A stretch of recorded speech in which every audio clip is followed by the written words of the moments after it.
കേരളത്തിലെ APL വിഭാഗത്തിൽപ്പെടുന്ന നീലവെള്ള ration കാർഡുകൾ കൈവശമുള്ള സാധാരണക്കാർക്ക് കൂടുതൽ ആനുകൂല്യങ്ങൾ ലഭിക്കുന്ന BPL മുൻഗണനാ വിഭാഗത്തിലേക്ക് മാറാനുള്ള അവസരം സർക്കാർ ഇപ്പോൾ നൽകിയിരിക്കുകയാണ്. ഇതിനായുള്ള ഓൺലൈൻ അപേക്ഷാ പോർട്ടൽ ജൂൺ 27-ാം തീയതി ഉച്ചയ്ക്ക് 12 മണി മുതൽ ഔദ്യോഗികമായി തുറന്നിട്ടുണ്ട്. അർഹതയുള്ള ഗുണഭോക്താക്കൾക്ക് ജൂലൈ മാസം 17-ാം തീയതി വരെ വൈകുന്നേരം 5 മണി വരെ ഓൺലൈനായി അപേക്ഷകൾ സമർപ്പിക്കാം. ഈ അപേക്ഷകൾ പരിശോധിച്ച് എത്രയും വേഗം അർഹരായവർക്ക് BPL കാർഡുകൾ വിതരണം ചെയ്യാനാണ് സർക്കാർ ലക്ഷ്യമിടുന്നത്.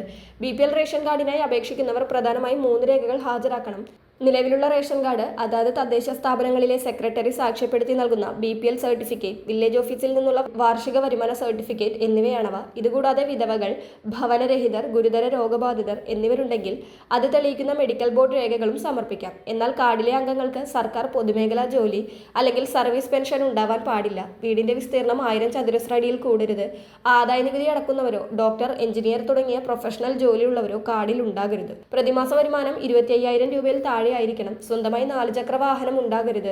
കൂടാതെ 1 ഏക്കറിൽ കൂടുതൽ ഭൂമി സ്വന്തമായി ഉണ്ടാകരുത്. തുടങ്ങിയ കർശന മാനദണ്ഡങ്ങൾ പാലിക്കുന്നവർക്ക് മാത്രമേ BPL ആനുകൂല്യം ലഭിക്കുകയുള്ളൂ.